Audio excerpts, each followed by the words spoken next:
U.S. Army base poisoning drinking water of 500,000 Japanese. Here's a summary of the article. U.S. Air Force's Kadena base in Japan's Okinawa prefecture is reportedly contaminating the island's drinking water, used by almost 500,000 people. The base, home to over 20,000 U.S. and Japanese employees, allegedly uses per and polyfluoroalkyl substances, a chemical linked to cancers of the kidneys and testicles, high cholesterol, and decreased vaccine response, according to the U.S. Agency for Toxic Substances and Disease. The presence of PFAS in the island's water was first noticed in 2016 when the Okinawa Prefectural Enterprise Bureau announced that the chemical's presence is higher in drinking water that comes from a river flowing along the Kadena base, the largest U.S. Air Force installation in the Pacific. Contamination of PFAS, used in the manufacture of firefighting foam, has been detected in military bases across the U.S. and its bases in South Korea, Honduras, and Belgium. It would be inappropriate to speculate where the presence of PFOS and PFOA in off-base waterways originated, U.S. Air Force spokesman Marine Captain Michael Hopkins wrote to Stars and Stripes in January 2019. Between 2001 and 2015, Kadena Air Base mistakenly released at least 23,000 liters of various firefighting foams, the Asia-Pacific Journal reported based on internal reports obtained through the U.S. Freedom of Information Act. In April this year, an exception was made when the Japanese officials were allowed to inspect the base when a barbecue party held by Marines at Futenma Air Station triggered a hangar's sprinkler system, causing 140,000 liters of PFAS firefighting foam and water to spill off the base. This post received a score of 43,000, with an upvote ratio of 88%. Here are the top comments in response to this article. The USAF is doing similar in Michigan.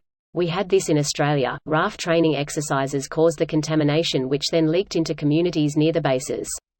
It's extremely difficult to clean up, but thankfully not impossible with new cleaning methods. It boils down to whether the US wants to spend the money.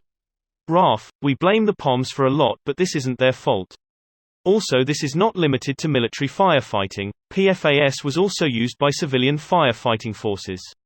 Greater than also, this is not limited to military firefighting. PFAS was also used by civilian firefighting forces. Unfortunately accurate. At this point, the problem I see is that these things are still being used. Like, I get it, great chemical properties, does a good job at fighting fires. We really should test these things before spraying them everywhere, but we've failed that one already. We can stop using them anymore though. Like, immediately. Greater than at this point, the problem I see is that these things are still being used. It's been banned in Australia as of a couple weeks ago.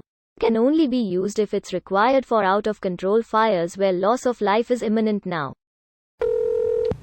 This happens at many military bases.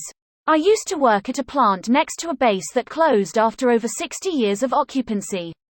They left behind years of dumping chemicals into the ground and a nearby lake. The lake has a number of crashed airplanes full of jet fuel in it. The lake has banned fishing because the fish have dangerous chemical residue in them. The Navy was supposed to clean the base up before they left but did not, and no one holds them accountable. I live between a space center and Air Force Base. No wonder our river water is so disgusting. What up, fellow Brevard County resident? Oh, hey, my hometown. I moved away forever ago. But two of my friends from college moved there for work, and it's weird whenever I catch up and they tell me about life and I'm like, oh, my college friends now know my high school friends because it's a small island. This is weird. Greater than oh god, do they all know about the beans now, or how do I ask if they know about the beans without making them ask my HS friends about the beans? Oh god, those fucking beans, YYYFML. Not surprised. They poisoned Camp Lejeune residents for years. Sweep it under the rug until it comes to light decades later, make an apology, give a little money, start all over again. Rinse, repeat. Semper Fi Always Faithful was a good documentary to me. I highly recommend it to anyone that wants to learn more about Camp Lejeune's contamination. IMDb, Amazon rental page.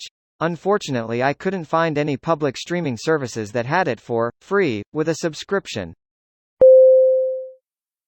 This video was automatically created by Reddit to speech. The article and comments in this video were selected from Reddit according to their upvotes, and any paraphrasing was performed by smmry.com, without any human intervention.